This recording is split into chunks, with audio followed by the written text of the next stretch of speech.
کہ جس کے اندر انسانوں کے حقوق کا، جانوروں کے حقوق کا،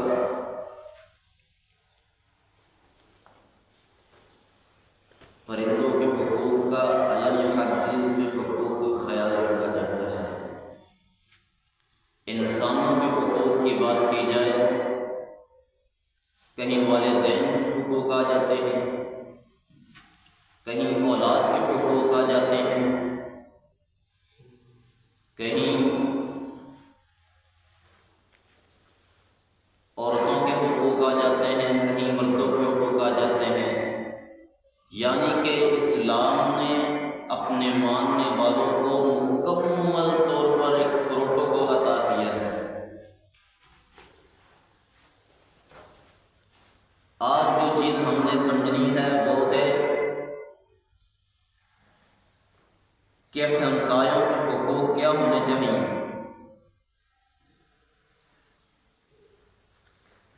قرآن مجید کی جو آیہ مبارکہ میں نے آپ کے سامنے تلاوت کی ہے، اس کے اندر اللہ رب العزت نے اپنے بندوں کو مخاطب کر کے کہا ہے وَاعْبُدُوا اللَّهَ وَلَا تُشْرِكُوا بِهِ شَيْئًا۔ پہلے نمبر پر اللہ رب العزت نے اپنا حق بیان کیا ہے کہ میرے ساتھ کسی کو شریک نہیں کرنا، میرے علاوہ کسی کی عبادت نہیں کرنی۔ اس کے بعد پھر والدین کے حقوق کا ذکر فرمایا، پھر عزیز و اقارب قریبی رشتہ داروں کا ذکر فرمایا، پھر یتیموں کے حقوق کا ذکر فرمایا، پھر مسافروں کے حقوق کا ذکر فرمایا، پھر اس کے بعد پڑوسیوں کے حقوق کا، ہمسایوں کے حقوق کا ذکر فرمایا ہے۔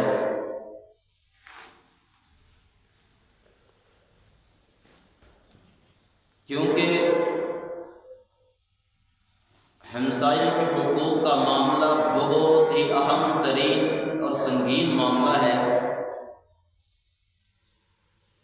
امام کائنات صلی اللہ علیہ وسلم کی حدیث مبارکہ سے اس کا پتہ چلتا ہے۔ بخاری کے اندر 6015 نمبر حدیث ہے کہ رسول اللہ صلی اللہ علیہ وسلم بیان فرماتے ہیں،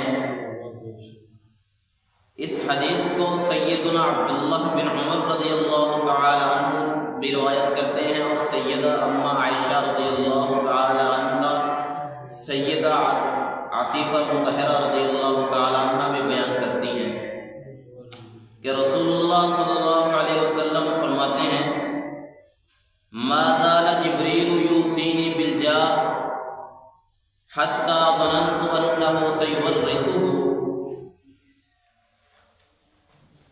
رسول اللہ صلی اللہ علیہ وسلم کہتے ہیں کہ میرے پاس جبریل امین آ کر مجھے مسلسل مجھے پڑوسیوں کے، ہمسایوں کے حقوق کے بارے میں کہتے رہے، مجھے وصیت کرتے رہے۔ ما زال جبریل یوصینی بالجار، ہمیشہ مجھے جبریل امین پڑوسیوں کے بارے میں وصیت کرتے رہے۔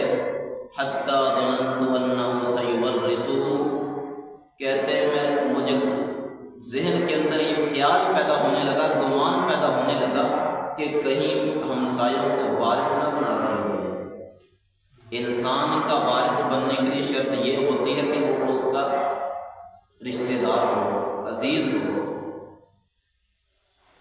جب کوئی قریبی رشتہ دار نہ ہو، پھر دور کا رشتہ دار وارث بنتا ہے۔ تو نبی علیہ الصلوۃ والسلام کہتے ہیں مجھے یہ گمان ہونے لگا، ذہن کے اندر خیال آنے لگا کہ کہیں پڑوسی کو جائیداد کے اندر وارث نہ بنا دیا جائے۔ اتنی مجھے تاکید، اتنی وصیت کی مجھے۔ اور ایک حدیث کے اندر آتا ہے کہ رسول اللہ صلی اللہ علیہ وسلم نے فرمایا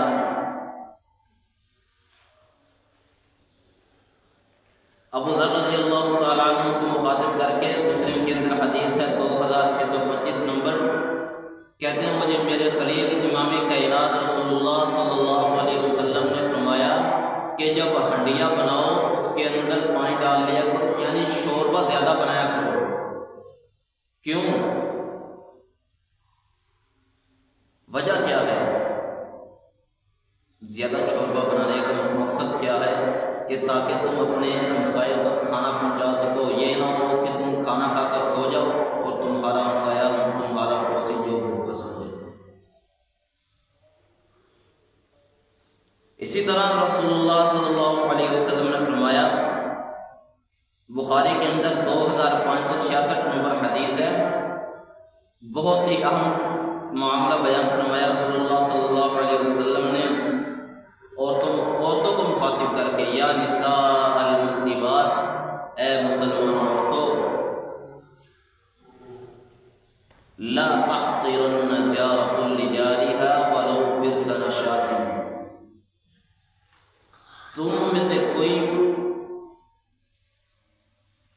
لا تحقرن جارۃ لجارها، تم میں سے کوئی پڑوسن اپنی پڑوسن کو حقیر نہ سمجھے،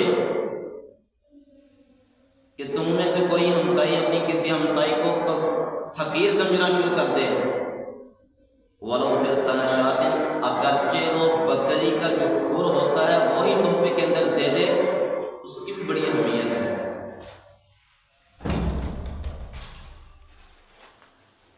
ان احادیث مبارکہ سے پتہ چلتا ہے کہ جو معاملہ ہے پڑوسی کے حقوق کا، کوئی معمولی معاملہ، کوئی معمولی مسئلہ نہیں ہے۔ اور پھر ایک مسلمان جس کا دوسرے مسلمان سے تعلق کیا ہے، المسلم اخو المسلم، کے مسلمان کا بھائی ہے، جب ایک مسلمان نے ہی اپنے مسلمان بھائی کا خیال نہیں رکھنا تو خیال کون رکھے گا؟ کل کے حدیث کے اندر، کل کے درس کے اندر میں نے بیان کیا،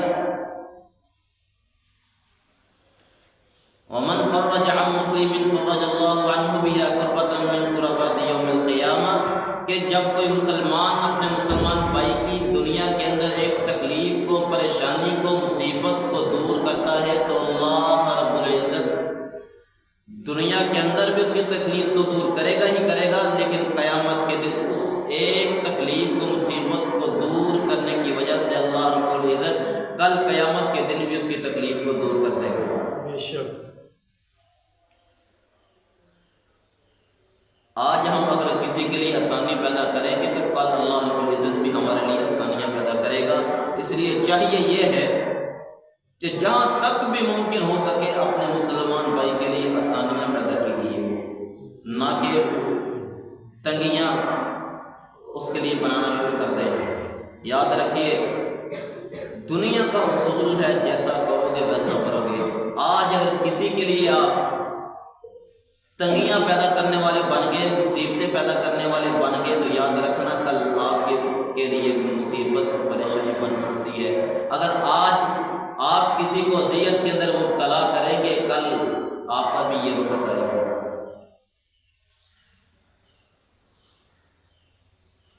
ہمیں چاہیے کہ دوسروں کے معاملے کو سمجھنا، اس کے نزاکت کو سمجھنا، یہ ہماری دین سے دوری کا نتیجہ ہے کہ ہمیں اپنے ہی معاملات کا علم نہیں ہے، اپنے ہی معاملات کی سمجھ نہیں ہے۔